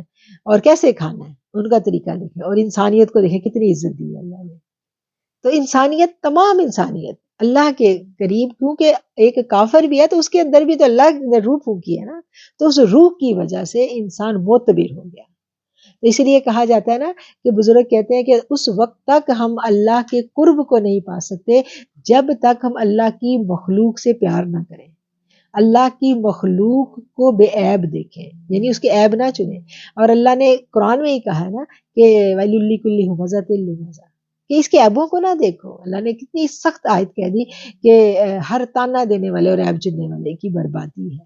کیوں؟ کیونکہ جب ہم کسی کو تانا دیتے ہیں تو وہ ہرٹ ہوتا ہے، اور جب کوئی دل ہرٹ ہوتا ہے، کہا جاتا ہے نا کہ دل نہ کسی دا ٹانو، وہ والی بھی ہم نے کسی کا دل دکھانا. نبی کریم صلی اللہ علیہ وسلم کی وہ حدیث ہم نے دیکھی تھی نا کہ اگر کوئی شخص کعبے کو ڈھا دے اور ڈھائے اور اس کے ایک اینٹ سے اینٹ بجا دے، تو اس سے زیادہ کون گناہ گار ہے جو کسی مومن کا دل دکھائے. تو کیوں مومن کے دل کو اتنا معتبر کہا گیا؟ اللہ کی روح ہے. انسان کی جو انسانیت ہے یہ اس کا بہت مقام ہے. اور کیوں؟ ہر انسان اللہ کے قریب بڑا معتبر ہے. اور انسانیت کا درس دینا اور انسانیت سے محبت کرنا ہمیں مذہب اسلام نے ہی سکھایا ہے، کیونکہ ہمیں متعارف انسانیت سے کون کروا رہا ہے؟ اسلام ہی کروا رہا ہے نا. اسلام ہی کہہ رہا ہے کہ ہر انسان میں اللہ نے اپنی روح پھونکی، اور اس روح پھونکنے کی وجہ سے انسان معتبر ہو گیا. اب دیکھیں کتنے بڑے بڑے جو ہم دیکھتے ہیں شیاطین ہیں، جنات ہیں، ان کے پاس کتنی قوتیں ہیں، لیکن ایک انسان کو پچھاڑ نہیں سکتے جتنی بھی وہ کوشش کر لیں، اگر وہ انسان اللہ کا بندہ ہے، وہ اللہ کی پناہ میں آ جاتا ہے. تو اللہ بار بار اپنے بندے کی ٹریننگ کرتا ہے نا، میری پناہ میں آ جاؤ، میری پناہ میں آ جاؤ. ہم دیکھتے ہیں ساری موسٹلی جو دعائیں ہمیں سکھائی گئی ہیں اس میں یہی کہا گیا ہے نا کہ میری پناہ میں آ جاؤ، میری پناہ میں آ جاؤ. جب اللہ کا بندہ انسان بن جاتا ہے تو پھر شیاطین اور جنات اور یہ ساری چیزوں سے وہ اللہ کی پناہ میں آ جاتا ہے. اور جب اگر وہ ہم دیکھتے ہیں کہ اگر وہ شیطان کا ساتھی بھی ہے لیکن وہ علم اور تحقیق میں ان لاز کو فالو کر رہا ہے جو اللہ نے بتائے ہیں، غور و فکر، تدبر، تعلیم، تحقیق، اس میں مومن کافر مسئلہ نہیں ہے. وہ کر رہا ہے تو اللہ تعالیٰ اس کو نوازے گا، وہ اجازت کرتا جائے گا، وہ آگے بڑھتا چلا جائے گا، اس کے لیے کوئی رکاوٹ نہیں ہے، کیونکہ وہ اللہ کی مخلوق تو ہے نا، اللہ کا بندہ تو ہے، اور اس کے اندر وہی والا سافٹ ویئر فٹ ہے جو آدم کے اندر فٹ تھا، وہ اسی کو آگے بڑھایا جا رہا ہے. اب پھر ایک تو بات یہ آ گئی کہ اس کی اللہ کی روح تھی، اس کی تعظیم میں سجدہ کروایا گیا. اب دوسری جو اس میں حکمت مفسرین بیان کرتے ہیں وہ یہ ہے کہ چونکہ انسان کو خلافت عرضی دینی تھی، بادشاہی دینی تھی نا، تو ان تمام کو یہ تمام سروسز ہیں، یہ فرشتے، اب دیکھیں نا یہاں پر کوئی ہوا کا فرشتہ بھی تو ہے نا، سروسز دے رہا ہے نا ہمیں، ہر فرشتے نے انسان کو سروسز بھی دینی تھی نا. تو یہ مخلوق جو سروسز، اس کی مثال ایسے ہی دی جاتی ہے کہ ایک بادشاہ جب اپنا ایک گورنر یا اپنا خلیفہ بنا کے دوسرے صوبے میں اپنا بھیجتا ہے تو وہاں کی تمام سول فورسز جو ہیں اس کو اس خلیفہ کے ماتحت کیا جاتا ہے. تو یہاں پر ان مخلوقات کو یہ باور کروایا جا رہا ہے کہ اب یہ میرا خلیفہ ہے اور تم نے ان کو سروسز دینی ہے. تو وہ تمام سروسز دینے کے لیے اس کو معتبر، اس کی جو اس کو جب معتبر ہونا ہے، یہ ان کو ثابت کروانے کے لیے اب کیا ہے کہ ان کو سجدہ کروایا جا رہا ہے کہ اس کے آگے تم لوگ سجدہ ریز ہو جاؤ.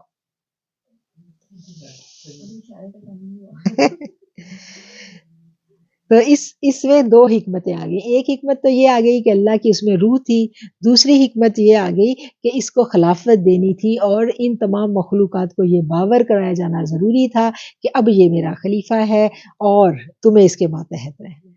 ٹھیک ہے، یہ دو باتیں آ گئی. جب تک یہ ساری سول سروسز جو ہیں وہ خلیفہ کے اور اس زمین کے بادشاہ کے تابع نہ ہوں تو وہ خلیفہ جو ہے وہ اپنا کام اچھے طریقے سے سر انجام نہیں کر سکتا.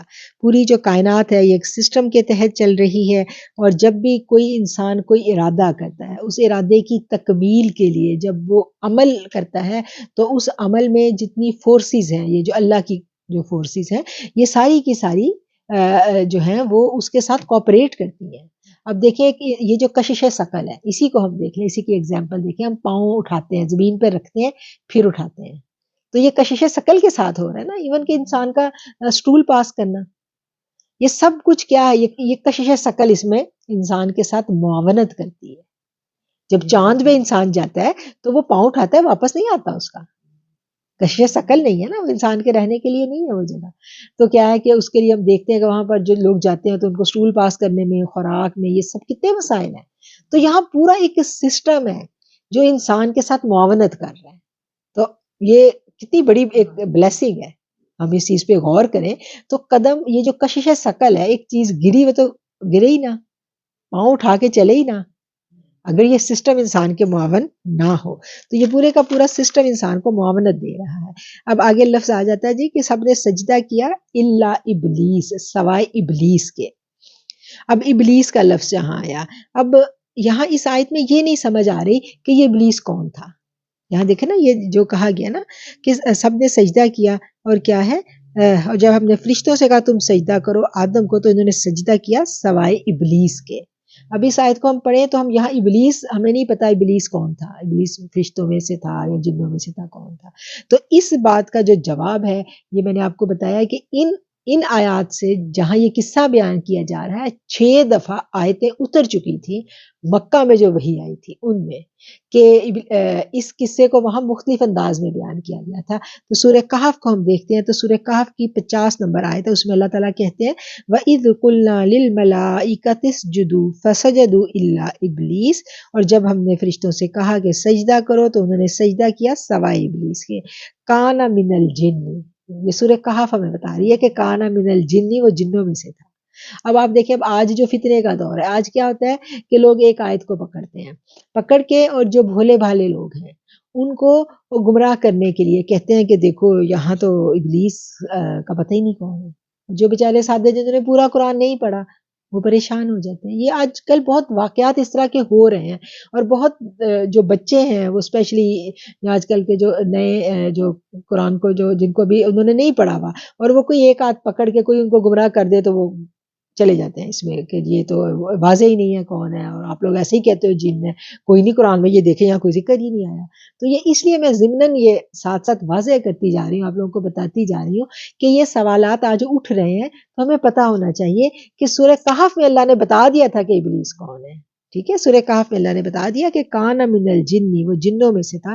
ففسق عن امر ربی، تو اس نے کیا کیا کہ اس نے ففسق عن امر ربی، اس نے رب کے حکم سے انکار کیا.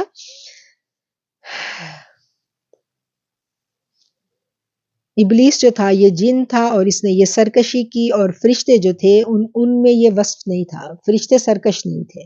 ٹھیک ہے، سب فرشتوں نے سجدہ کر لیا، اور صرف انکار کس نے کیا؟ ابلیس نے کیا. اور ابلیس جو ہے، اب یہاں پر ابلیس جو ہے، اس کا جو اصل نام تھا وہ عزازیل تھا. اس کا نام، یہ جن تھا اور اس کا نام عزازیل تھا. اور اس کی جو کہانی ہمیں ملتی ہے وہ یہ ہے کہ یہ بہت زیادہ عبادت گزار تھا، اور علم بھی بہت تھا اس کے بعد. اب جب علم بھی آ جائے، فہم و فراست بھی آ جائے، اور عبادت بھی آ جائے، ٹھیک ہے، یہ ساری کی ساری چیزیں انسان کو بہت اوپر لے جاتی ہیں. اگر آج ہم دیکھتے ہیں جو صوفیہ کرام ہیں وہ بھی یہی کرتے ہیں نا کہ اللہ کی فرما برداری میں اتنے زیادہ یکسو ہو جاتے ہیں کہ پھر وہ ان کی رسائی جو ہے وہ عالم بالا تک ہو جاتی ہے.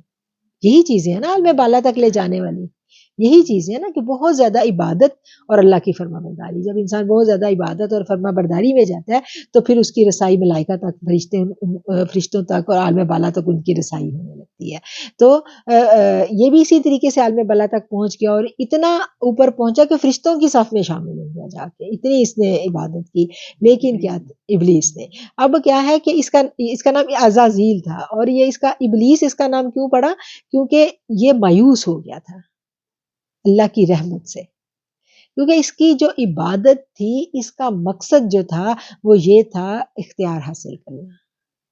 اس لیے کہا جاتا ہے نا کہ اللہ کی عبادت کبھی اختیار کے لیے نہیں کرنی چاہیے.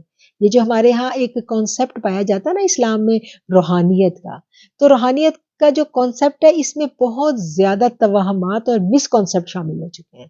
روحانیت کا مطلب، تصوف کا مطلب اللہ کی رضا کو پانا، اللہ کے نور سے اپنے جو باطن ہے اس کو روشن کرنا، اور اپنی روح کو اس اللہ کے نور سے ہم آہنگ کرنا ہے۔ یہ سفر ہے تصوف کا، معنی یہ ہے۔ اور جب اس سفر پہ ہم چلتے ہیں تو کیا ہے کہ وہ جب باطن جب روشن ہو جاتا ہے، روح بصیرت حاصل کر لیتی ہے۔ اللہ نے کہا ہے نا کہ مومن کی فراست سے ڈرو، حدیث کا مفہوم ہے مومن کی فراست سے ڈرو کیونکہ یہ اللہ کے نور سے دیکھتا ہے۔ سمجھ آئی بات کی؟ تو ہم دیکھتے ہیں کہ جو صوفیہ کرام کی ہمیں مثالیں ملتی ہیں نا، کہ ان کو بہت ساری باتوں کا پتہ چل جاتا تھا، ہم کہتے تھے آج بھی ہمیں کچھ ایسے لوگ ملتے ہیں، بہت ریئر ہیں، پوشیدہ ہیں، لیکن ہوتے ہیں کہ جن کو بہت ساری اللہ تعالیٰ کے رازدار ہو جاتے ہیں۔ تو روحانیت اللہ کا رازدار ہو جانا اور اللہ کی قرب کو اس حد تک پا لینا کہ باطن روشن ہو جائے، لیکن جن کو یہ نصیب ہوتی ہے پھر وہ کیا ہے کہ وہ اور زیادہ اطاعت میں جھک جاتے ہیں، وہ آپ کو اور زیادہ اللہ سے خوف زدہ نظر آتے ہیں، وہ بہت زیادہ جھکے ہوئے نظر آتے ہیں، وہ با اختیار نہیں ہوتے، وہ اپنی روحانیت کا اعلان کرتے نظر نہیں آتے۔ تو اب کیا ہے کہ تصوف بدنام کیوں ہوا ہے، روحانیت کیوں بدنام ہوئی ہے؟ اسی لیے بدنام ہوئی ہے کہ ہم نے تصوف اور روحانیت اور وظائف کا مقصد کیا بنا لیا، ہم نے اس کا مقصد بنا لیا اختیار حاصل کرنا۔ وہ کہتے ہیں نا محبوب آپ کے قدموں میں اشتہارات ملتے ہیں کہ روحانیت کا مقصد ہی یہ ہے کہ بابا وہی ہوگا، نیک بندہ وہی ہوگا، اللہ کا مقرب وہی ہوگا، جو چاہے گا وہ ہوگا۔ وہ انہوں نے اپنے ذمہ لے لیا، ایسا نہیں ہے۔ روحانیت کبھی بھی، یہ مس کانسیپٹ ہے، روحانیت اختیار نہیں مانگتی، روحانیت تو اور جھک جانے کا نام ہے، روحانیت تو اور مٹ جانے کا نام ہے، روحانیت تو نفی ہے، اپنی ذات کی نفی، اللہ کی رضا پہ راضی رہنا، ٹھیک ہے نا؟ تو روحانیت یہ نہیں ہے کہ اختیار کس نے مانگا؟ اختیار تو ابلیس نے مانگا، اختیار تو عزازیل نے مانگا، ٹھیک ہے؟ اور جب اس کو پتا چل گیا کہ اب یہ اختیار مجھے ملنے والا نہیں ہے تو اس نے کیا کیا؟ اس نے اپنا آپ دکھا دیا، اب وہ اپنے اندر چھپائے بیٹھا تھا۔ اب آپ دیکھیں یہ بالکل اس کی مثال جو آج کے 2 نمبر بابے ہیں ان کے اوپر آتی ہے کہ وہ بہت زیادہ تپسیا کرتے ہیں، بہت زیادہ وظائف، بہت زیادہ وہ چلاکشی کر کے ایک مقام تک پہنچ جاتے ہیں۔ جب وہ اس مقام پر پہنچتے ہیں اللہ کے نور کو دیکھنے لگ جاتے ہیں، جب وہ اس مقام کو پا لیتے ہیں تو پھر جو اندر ان کے چھپا ہوتا ہے، جو اندر خواہش چھپی ہوتی ہے، جو اندر نفس چھپا ہوتا ہے، نفس کو شیطان کا ایجنٹ کہا گیا نا، اب جب وہ اختیار ان کو ملتا ہے تو پھر جو اندر ان کے چھپا ہوا شیطان ہے وہ ظاہر ہو جاتا ہے۔ پھر وہ کیا کرتا ہے؟ پھر وہ اپنی ذات میں الجھاتے ہیں لوگوں کو، وہ پھر کہتے ہیں جو میں نماز پڑھنے والے بھی اللہ معاف کرے، اللہ معاف کرے، ہاں مطلب کہ اب کیا کہ وہاں تک پہنچنے کے لیے رستہ میں بھی انہوں نے یہی اختیار کیا۔ ڈیفینیٹلی 2 ہی رستے ہیں نا، ایک تو وہ ہے یا تو وہ شیطانوں کی پوجا کریں گے، ہم ان عاملین کی بات نہیں کر رہے، وہ تو ان کو تو ظاہر نظر آ رہا ہے کہ یہ تو بنگالی بابا ہے، لیکن جو صوفی بابا بنا بیٹھا ہے، جو اس میں بھی 2 نمبری ہے نا، جو اصل صوفی ہے وہ تو مٹا ہوا ہے، اسے تو اپنی ذات کی نفی کر دی، وہ تو کہیں بھی نہیں ہے۔ ہم صوفیہ کرام کی زندگی کو دیکھیں تو آپ دیکھیں ان صوفیہ کرام کی زندگیوں میں کیا تھا؟ کچھ بھی نہیں تھا، کوئی جائیدادیں نہیں تھی، کوئی گاڑیاں نہیں تھی، کچھ نہیں تھا۔ حضرت محی الدین چشتی جو ہیں جب وہ برے صغیر میں آتے ہیں، جب اسلام کا انہوں نے پیغام بلند کیا تو ایک درخت کے نیچے ڈیرے تھے ان کے، تو کیا تھا؟ ہم ان کی کہانی جب پڑھتے ہیں، حضرت جو ہیں یہ علی حجویری جو ہیں، حضرت داتا گنج بخش جن کو ہم کہتے ہیں، یہ تمام کے تمام بزرگان دین، ان کے پاس یہ تو پتھر باندھتے تھے۔ بابا فرید کے مزار پہ آپ چلے جائیں تو بابا فرید کے مزار پہ وہ پتھر آج بھی پڑا ہوا ہے جو وہ اپنے پیٹ پہ باندھا کرتے تھے، انہوں نے تو بھوکیں کاٹی ہیں۔ تو کیا ہے کہ آج کا صوفی کیا کرتا ہے؟ بھوک کاٹ لیتا ہے، چلا کشی کر لیتا ہے، لیکن کس لیے کرتا ہے؟ اختیار کے لیے۔ اور جو ہی اختیار ملتا ہے تو ہی وہ مسند سجا کے بیٹھ جاتا ہے اس کے اوپر، اور پھر اس مسند کے اوپر وہ بادشاہ ہوتا ہے، اور پھر وہ کیا کر رہا ہے؟ یہ ہمارا ٹاپک تو نہیں ہے، لیکن میں ضمناً یہ بات عرض کر رہی ہوں کہ وہاں تک پہنچنے کے لیے اطاعت، فرمانبرداری، عبادات، پہنچ جاتا ہے انسان۔ کہتے ہیں نا کہ جو اللہ کو تلاش کرنے جاتے ہیں نا 99 گمراہ ہو جاتے ہیں، ایک پہنچتا ہے۔ یہ اللہ کے جو عشق کا سفر ہے یہ بڑا مشکل سفر ہے، کیونکہ اللہ تو یکتا ہے، وہ تو ہر چیز کی نفی کرتا ہے. تو کیا ہے کہ یہ رستے میں ایک روشنی جہاں جہاں ملتی ہے وہاں ہم اپنی دکان سے جا کے بیٹھ جاتے ہیں. تو اصل جو روشنی کا متلاشی ہے وہ تو سانس اکھڑنے تک خوف میں رہتا ہے، سانس اکھڑنے تک اس کے اندر نہیں جاتے، وہ تو ترک باللذات ہوتے ہیں. ان کے لیے یہ کھانے اور یہ سب کچھ یہ سب وہ دنیا کے طالب ہوتے ہی نہیں، وہ تو طالب مولا ہوتے ہیں. وہ تو لذتوں کو اللہ کے لیے ترک کر چکے ہوتے ہیں. ان کی تو طلب ہی ایک ہوتی ہے، صرف اور صرف اپنا رب. تو اس نے جو اتنی زیادہ تپسیا کی تھی وہ اس مقام پہ تو پہنچ گیا لیکن باطن کی اصلاح نہیں کر سکا. اور وہ جو اس کے من میں جو چھپا ہوا تھا وہ کیا تھا، وہ اختیار تھا، وہ اختیار مانگنا چاہتا تھا. اور اس اختیار نے اس کو کیا کر دیا کہ اس کو راندہ درگاہ کر دیا. اور جب وہ راندہ درگاہ ہوا تو اس نے کیا کیا، اب یہاں اس چیز کو بھی بڑی ایک باریک پوائنٹ ہے. تو جب وہ راندہ درگاہ ہوا تو اس کو کیا کرنا چاہیے تھا، جھک جانا چاہیے تھا. اللہ تو غفور الرحیم ہے. اگر اس کو اپنے رب کی ذات کا شعور ہوتا، فہم ہوتا، تو وہ جان لیتا ہے کہ میرا رب تو غفور الرحیم ہے. گناہ انسان سے ہوتے ہیں نا. تو کیا حضرت آدم علیہ السلام سے جب بھول ہوئی تھی، ہم گناہ نہیں اس کو کہیں گے، جب بھول ہوئی تھی تو اس بھول کا انہوں نے کیا کیا، فوری انہوں نے کیا کیا، ربنا ظلمنا بن دیا. تو اس نے کیا کیا، یہ مایوس ہو گیا. اس نے کہا کہ اب تو میں پکڑا گیا، اب تو میں ننگا ہو گیا. وہی بات ہے نا، مایوس ہو گیا. تو اسی لیے کہا جاتا ہے نا کہ مایوسی کفر ہے. وہ ایک شخص ہے نا کہ جس نے 99 قتل کیے تھے، تو وہ ایک عالم کے پاس گیا، بنی اسرائیل کا واقعہ نا. تو اس نے بنی اسرائیل کا وہ عالم کو کہا کہ میں نے اتنے قتل کیے ہیں، میرے لیے کوئی ہے کہ مجھے معافی مل جائے. تو انہوں نے کہا کہ بڑا مشکل ہے. اس نے اس کو بھی قتل کر دیا. کیونکہ مایوس شخص جو ہوتا ہے وہ بہت خطرناک ہوتا ہے. اس لیے اللہ نے کیا کہا ہے، لا تقنطوا من رحمت اللہ. اللہ کی رحمت سے کبھی مایوس نہ ہونا. کیوں؟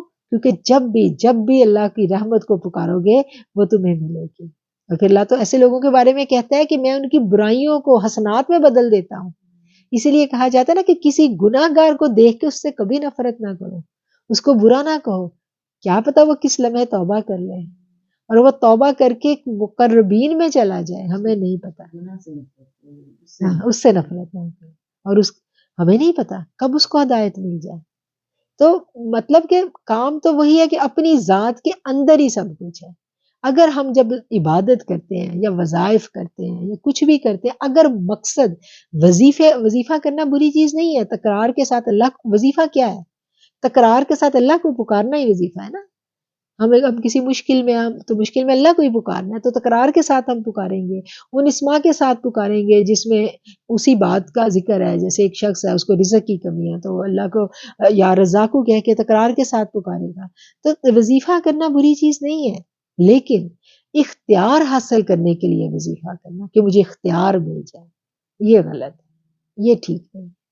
تو کیا ہے کہ ہر شخص کو اس کو پتا ہوتا ہے، جو اللہ کو پکار رہا ہوتا ہے نا، جو علم حاصل کرتا ہے دنیا کے لیے، اس کو پتا ہے کہ میں تو بہت عالم بننے کے لیے، واہ واہ کے لیے اور اس کے لیے کر رہا ہوں. تو کیا ہے، تو مل جائے گی اس کو، لیکن ادھر ہی رہ جائے گی، یہیں پر. آخرت کے لیے کچھ نہیں ہے. اور کوئی پتہ نہیں سانس اکھڑنے سے پہلے وہ گمراہی کے کس درجے پہ ہے. تو اس لیے جب بھی علم مانگو اس کے ساتھ کیا مانگو، اللہ کا خوف خدا، اللہ کی معرفت، اللہ کی بصیرت مانگو. پرانے وقتوں میں کیا ہوتا تھا کہ جب ایک شخص دنیا کا علم، یعنی علم شریعت، دنیا کا نہیں علم شریعت حاصل کر لیتا تھا، تو علم شریعت حاصل کرنے کے بعد اس کو بھیج دیا جاتا تھا صوفیہ کرام کے پاس تربیت کے لیے. تو صوفیہ کرام جو تھے وہ اس کی تربیت کرتے تھے. تو تربیت میں کیا تھا کہ کہتے ہیں نا کہ علم، وہ جو ہم نے شیخ عبد القادر جیلانی کا جو قول ہے نا کہ اے طالب علم، تو علم حاصل کرنے کے بعد سیدھا ممبر پر نہ جا. کیوں کہا گیا؟ اسی لیے نا کہ سیدھا ممبر پر جائے گا تو فساد برپا کرے گا. علم کا تکبر تو بہت بری چیز ہے، خطرناک چیز ہے. علم تو دو دھاری تلوار ہے. اگر علم کے ساتھ اللہ کا فہم نہ ہو، اللہ کا خوف نہ ہو. کیوں؟ آپ دیکھیں آدم کو کتنا علم دیا گیا تھا. تو فرشتوں نے بھی جب حضرت آدم نے وہاں پر جو بیان کیا، تو فرشتوں نے بھی کیا کہا تھا کہ اللہ تو جانتا ہے، ہم نہیں جانتے. اور حضرت آدم سے جب بھول ہوئی تو انہوں نے کیا کیا کہ ربنا ظلمنا، کہ ہم سے بھول ہو گئی، ہم نے ظلم کر لیا. کس کے اوپر؟ اپنی ہی جان پر. انفسنا وان لم تغفر لنا، کہ اگر تو ہمیں نہ بخشے گا تو ہم گھاٹا پانے والوں میں ہو جائیں گے۔ تو کوئی بھی علم ہو، کوئی بھی علم ہو، علم کے ساتھ اگر خوف خدا نہیں ہے تو ایسے عالم کی قربت سے بھی پناہ مانگو۔ اللہ تعالیٰ ایسے آج ہم دیکھیں جو آج ہمیں عالم نظر آ رہے ہیں، جب ہم علم کی تلاش میں نکلتے ہیں تو ہمارے پاس کوئی کرائٹیریا ہونا چاہیے نا جاننے کے لیے۔ تو یہ کرائٹیریا جو ہے یہ سب سے بنیادی چیز، جب کسی سے علم حاصل کرنے کے لیے ہم جائیں سب سے پہلے ہم چیک کریں کہ اس کے پاس خوف خدا کتنا ہے۔ اگر خوف خدا نظر نہیں آ رہا تو کیا ہے کہ ہمیں وہاں سے بچ جانا چاہیے۔ اور جب ہم اللہ کی راہ میں نکلتے ہیں، اللہ کے دین کو سیکھنے نکلتے ہیں، تو ہمیں بہت سارے جب تلاش اور طلب سچی ہوتی ہے تو اللہ تعالیٰ بہت سارے لوگوں سے ملوا دیتا ہے۔ تو اس کا بھی ہمیں حضرت شیخ عبد القادر جیلانی کی زندگی سے ایک مثال ہمارے ٹیچر ہمیں دیا کرتے تھے۔ حضرت شیخ عبد القادر جیلانی جو تھے وہ جب اپنے درس و تدریس دیتے تھے تو بہت سارے جو ان کے طلباء تھے وہ ان کی محفل میں بیٹھا کرتے تھے، اور ہم اسلام کا مزاج جو ہے وہ یہی دیکھتے ہیں کہ اسلام کے مزاج میں اپنے استاد کا بہت زیادہ جو ادب ہے وہ سکھایا گیا ہے۔ نبی کریم صلی اللہ علیہ وسلم کی حیات مبارکہ سے ہی ہم دیکھتے ہیں کہ جو دین کا استاد تھا اس کا بہت ادب و احترام سکھایا گیا۔ تو ایک شخص جو تھا، جب یہ علماء کرام کی محفلیں ہم دیکھتے ہیں، ہمیں پرانے جو علماء کی محفلیں نظر آتی ہیں ان میں بھی جتنے ان کے جو ان کے طالب علم ہوتے تھے وہ ان کا بہت ادب کرنے والے ہوتے تھے۔ تو حضرت شیخ عبد القادر جیلانی کی محفل تھی اور آپ اپنا جو ہے وہ درس دے رہے تھے، تو ایک شخص جو ہے وہ نیا اندر آیا اور تھوڑی دیر بیٹھا رہا، اور پھر وہ جو ہے وہ اپنا ایک رویے کے ساتھ اٹھ کے واپس لوٹنے لگا۔ اس نے کہا میں جا رہا ہوں۔ تو حضرت نے ان سے پوچھا کہ تم کیا طلب لے کے آئے تھے اور تم کیوں جا رہے ہو اور مایوس نظر آ رہے ہو، کیا وجہ ہے؟ تو اس نے کہا کہ میں نے تو سنا تھا کہ آپ بہت اللہ والے ہیں، اور میں نے تو سنا تھا کہ آپ اللہ کے بڑے مقربین میں سے اللہ کے ولی ہیں۔ تو میں نے تو جو ولی کی پہچان مجھے بتائی گئی تھی وہ یہ بتائی گئی تھی کہ ایک ولی جو اللہ کا ہوتا ہے اس کے چاہنے والے بھی بہت ہوتے ہیں اور اس کے مخالفین بھی ہوتے ہیں۔ تو میں نے تو آپ کی محفل میں بیٹھا ہوں اور میں نے دیکھا ہے کہ آپ کی محفل میں کوئی بھی آپ کا مخالف نہیں ہے، یہاں تو مجھے ادب اور محبت نظر آئی ہے اور بہت زیادہ نظر آئی ہے۔ تو میرے خیال میں آپ اللہ کے ولی نہیں ہیں۔ اللہ کا ولی وہی ہے کہ جس کے مخالفین ہیں۔ میں نے جس سے سیکھا یہی سیکھا تھا، تو اس لیے میرے خیال میں آپ اللہ کے ولی نہیں ہیں، تو میں آپ سے نہیں سیکھوں گا، میں جا رہا ہوں۔ تو آپ نے کہا کہ ٹھیک ہے، لیکن جانے سے پہلے دجلہ کے دوسرے کنارے پر جانا اور میرے بارے میں لوگوں سے رائے طلب کرنا۔ تو وہ چلا گیا اور پھر وہ واپس آیا۔ تو اس نے کہا کہ میں دجلہ کے دوسرے کنارے پہ گیا تھا اور میں نے وہاں لوگوں سے آپ کے بارے میں پوچھا تو آپ کے بہت مخالفین پائے۔ تو کیا ہے کہ یہ کبھی ہمیں نہیں سوچنا چاہیے کہ یہ ایک کرائٹیریا بتایا گیا، بزرگوں نے ہمیں بتایا۔ تو یہ بھی ایک بات ہے جو ہمیں سمجھ لینی چاہیے، جو سیکھ لینی چاہیے کہ جب ہم دین کی طلب کے لیے نکلیں، دین کو سیکھنے کے لیے نکلیں، تو کون کون سی خوبیاں ہمیں، کیونکہ زندگی تو ایک سفر ہے نا، یہ تو گزر جانا ہے، آج ہم یہاں ہیں کل ہم کہیں اور ہوں گے۔ تو طلب کا سفر کبھی ختم نہیں ہوتا، یہ طلب کا بیج ہوتا ہے جو ایک دفعہ آپ کے دل کے اندر کسی نے بو دیا، یا وہ ہوتا ہی ہے اس کو ہوا دے دی، ٹھیک ہے نا، تو پھر یہ سفر شروع ہو جاتا ہے اور انشاءاللہ آپ کے اندر بویا گیا تو یہ چلے گا۔ وہ بابا ان کا شعر ہے نا سلطان بہو کا کہ الف اللہ چمبے دی بوٹی من مرشد میرے وچ لائی ہو اندر بوٹی مشک مچایا۔ تو یہ طلب کی بوٹی جب اندر لگ جاتی ہے تو پھر یہ مشک مچاتی ہے۔ تو میں نے کہا تھا نا اندر بوٹی مشک مچایا جان پھلن پہ آئی ہے، تو پھر جان جو ہے وہ بے قرار ہو جاتی ہے، اور یہ بے قراری جو ہے، یہ طلب جو ہے پھر انسان کو لگ جاتی ہے اور پھر انسان ڈھونڈنے لگتا ہے۔ تو وہ جب ڈھونڈنے کے لیے نکلتا ہے تو اس کا جو کرائٹیریا جو بزرگوں نے ہمیں بتایا وہ میں آپ کو بیان کر رہی ہوں، تو وہ اس کا کرائٹیریا میں یہ باتیں ہمیں رکھنی چاہیے کہ جب ہم طلب ہمارے اندر ہو تو پھر ہمیں یہ باتیں ہمارے ذہن میں ہوں، وہ ہوتا ہے۔ تو اب ہماری کلاس کا جو ٹائم ہے وہ ختم ہوتا ہے، اس کے ساتھ ہم جو ہے اپنے الفاظ کو سمیٹتے ہوئے اختتام کرتے ہیں۔ وآخر الدعوانا ان الحمد للہ رب العالمین۔